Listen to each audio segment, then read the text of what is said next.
أنطوني موديس لاعبي النادي الأهلي اختفى من بوق الأسد في مباراة النادي الأهلي ونادي فوتشر في نهائي السوبر المصري بنسخته الجديدة. السلام عليكم ورحمة الله وبركاته. قبل أي كلام نزيد النبي صلى عليه أفضل الصلاة والسلام. ما تنساش تعمل لايك للفيديو ده وتعمل متابعة. معاكم أحمد سامي في الملعب. أنطوني موديس مهاجم النادي الأهلي الماكينة العطلانة اختفى النهاردة من بوق الأسد. موديس يسجل هدف في نادي فوتشر في الدقيقة 113 في الشوط الثاني في الإكسترا تايم، فيتقدم بيه النادي الأهلي على نادي فوتشر بنتيجة 3-2، وده الهدف اللي ادى أمل تاني للنادي الأهلي في المباراة. وبعدها يسجل اللاعب كريم فؤاد الهدف الرابع في الدقيقة 116 في الشوط الثاني الإضافي. النادي الاهلي بينهي المباراه بنتيجه 4-2.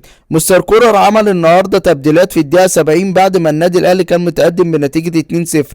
طلع اللعيبه السوبر كلهم زي حسين الشحات، كهربا، امام عاشور، بيرسي تاو، فيعود نادي فوتشر في المباراه ويتعادل مع النادي الاهلي بنتيجه 2-2، وده اللي حقق مأزق النهارده للنادي الاهلي في المباراه ووصل المباراه للاكسترا تايم.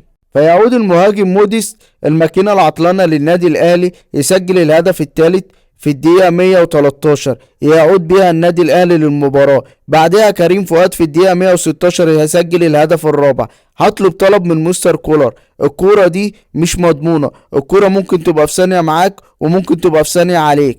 بعد إذن الجميع ما تنسوش تعملوا لايك ومتابعة وانتظروا كل الفيديوهات الجديدة. السلام عليكم ورحمة الله وبركاته.